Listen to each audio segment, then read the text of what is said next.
You might think your childhood was normal, but some patterns you carry now say otherwise. The way you apologize before anyone gets angry, the way you read a room before entering it, the way your desires feel suspicious to you. These patterns quietly reveal something you never connected. They just feel like who you are. They're not. What we're talking about today are 7 signs you were raised by someone with narcissistic traits. Most people never see them because they learn to normalize them so early. These aren't the dramatic signs. This isn't about screaming or obvious cruelty. This is about the quieter architecture of how you learn to survive. By the end, there's one sign that makes everything else make sense. We'll save that one for last. You apologize constantly before anyone is even angry. Have you noticed you apologize in conversations where no one asked for an apology? You're telling a story, and you preface it with sorry, or you interrupt yourself mid-sentence with sorry, that's stupid.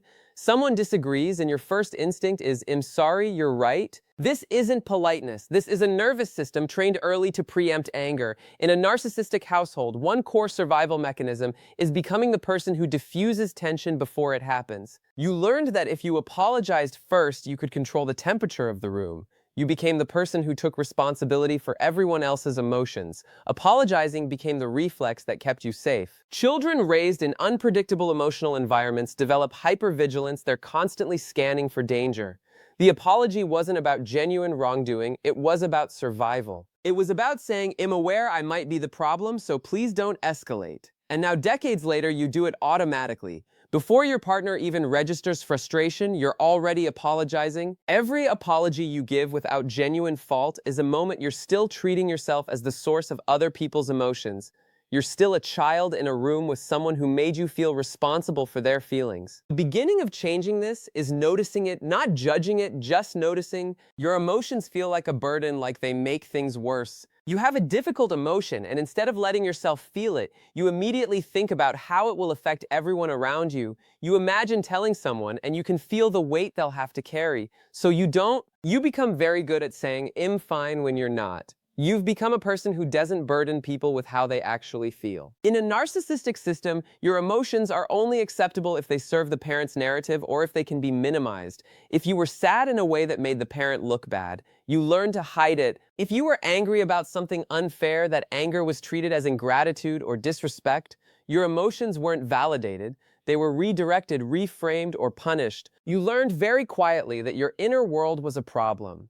Your emotions didn't disappear. They just became something you don't trust yourself to have. What this creates is a deep belief that your feelings are dangerous to others, to relationships, to your safety, so you learn to bury them, and now you're the person who seems fine with everything. Your emotions aren't a burden, they were just responses to an environment where they weren't safe. That environment is gone, but the habit remains. If these are landing for you, hit like and subscribe. It helps us reach more people who are beginning to understand why they're wired the way they are. You're hyper-attuned to other people's moods. You read the room before you enter it. You walk into a space and you know within seconds what mood everyone is in. You can tell by tone, by posture, by the space between words, whether the person you love is frustrated, distant, disappointed. And more than that, you've built an entire internal system around managing what you detect.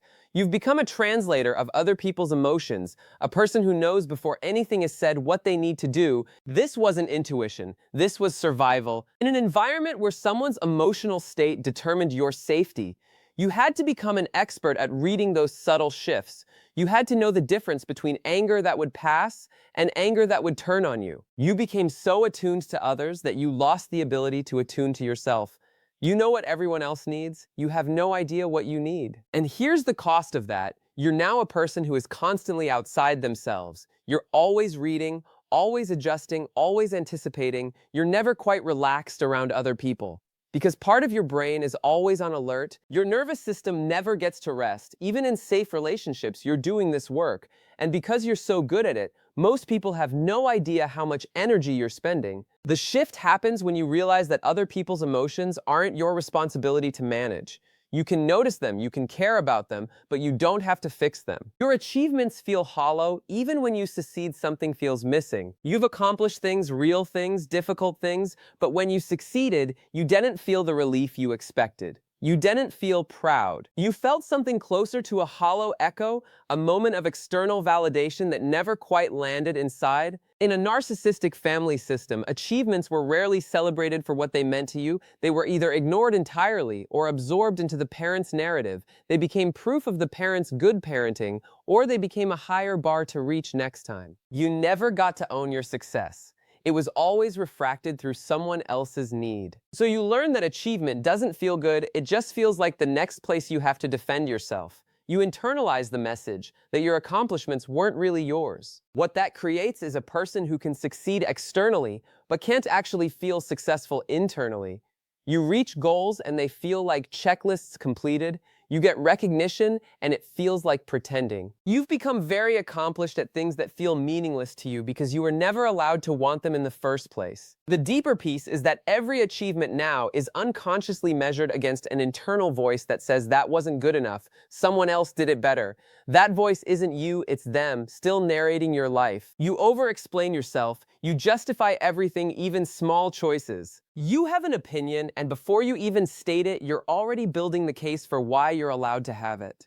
Someone asks what you want for dinner, and you don't just say your preference, you explain it, justify it, hedge it with, but if you want something else and am not picky and whatever works, you've become a person who over-clarifies, who provides unnecessary context for basic choices. This was trained into you in a narcissistic household.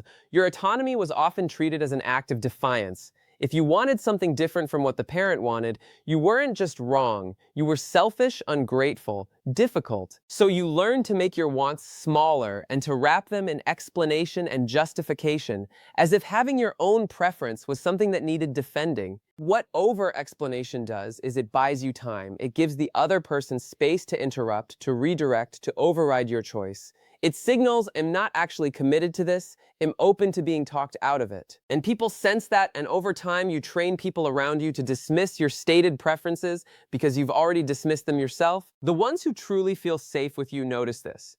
They see someone constantly shrinking their own needs to accommodate others, and it creates a quiet exhaustion in the relationship. You attract or enable narcissists in adulthood, the dynamic feels like home. You've noticed maybe that you end up in relationships with people who are self-centered, demanding, who need a lot of emotional management.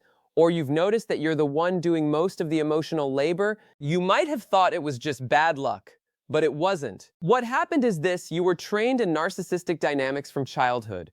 You know the steps to that dance, you know how to read that person, you know how to manage their moods. And on a deep nervous system level, even though it doesn't feel good, it feels familiar, it feels like home. Familiarity reads as comfort, even when the comfort is actually just what you learned to survive. So you keep choosing people who activate those old patterns, because at least you know how to function there. You don't know how to function in relationships where someone isn't demanding constant management. You don't know what it feels like to have someone genuinely interested in your well-being rather than their own supply. And the cost of that over months, over years, isn't that you fail at love. The cost is that you keep repeating the same story. You keep giving your energy to people who don't return it. You keep trying to earn safety from someone who doesn't know how to offer it. You don't know what you actually want your preference feel like they belong to someone else. And this is the sign that ties everything together. You can probably name what other people want. You know your partner's favorite food, your friend's dream vacation, your colleague's career goal. You're an expert at recognizing and prioritizing what everyone else needs. But when you ask yourself what you actually want, you hit a wall. It's quiet in there, or there's static, or there's a voice that says it doesn't matter what I want. This is the core wound of narcissistic parenting. You were trained so thoroughly to make yourself invisible that you never developed a self that knew what it wanted.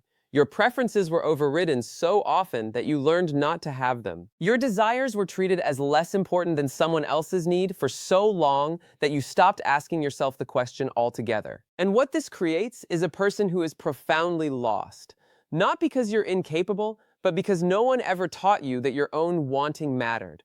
No one ever mirrored back to you that your preferences were worth considering. You became very good at being useful to others and profoundly foreign to yourself. The beginning of healing isn't actually about fixing this directly, it's about noticing it. It's about asking yourself small questions and actually waiting for an answer. What do I want to eat? What do I want to read? What do I want my life to feel like? Not what should I want? What do I actually want? And then this is the hard part, choosing that thing, even if no one else would choose it, even if it's small, even if it seems pointless. Because every time you choose what you actually want over what you think you should want, you're rewiring that old message. You're telling your nervous system, I'm allowed to have preferences. My wanting matters. I'm worth the inconvenience of being myself. These patterns aren't who you are. They're who you learned to be to survive with someone who wasn't able to see you.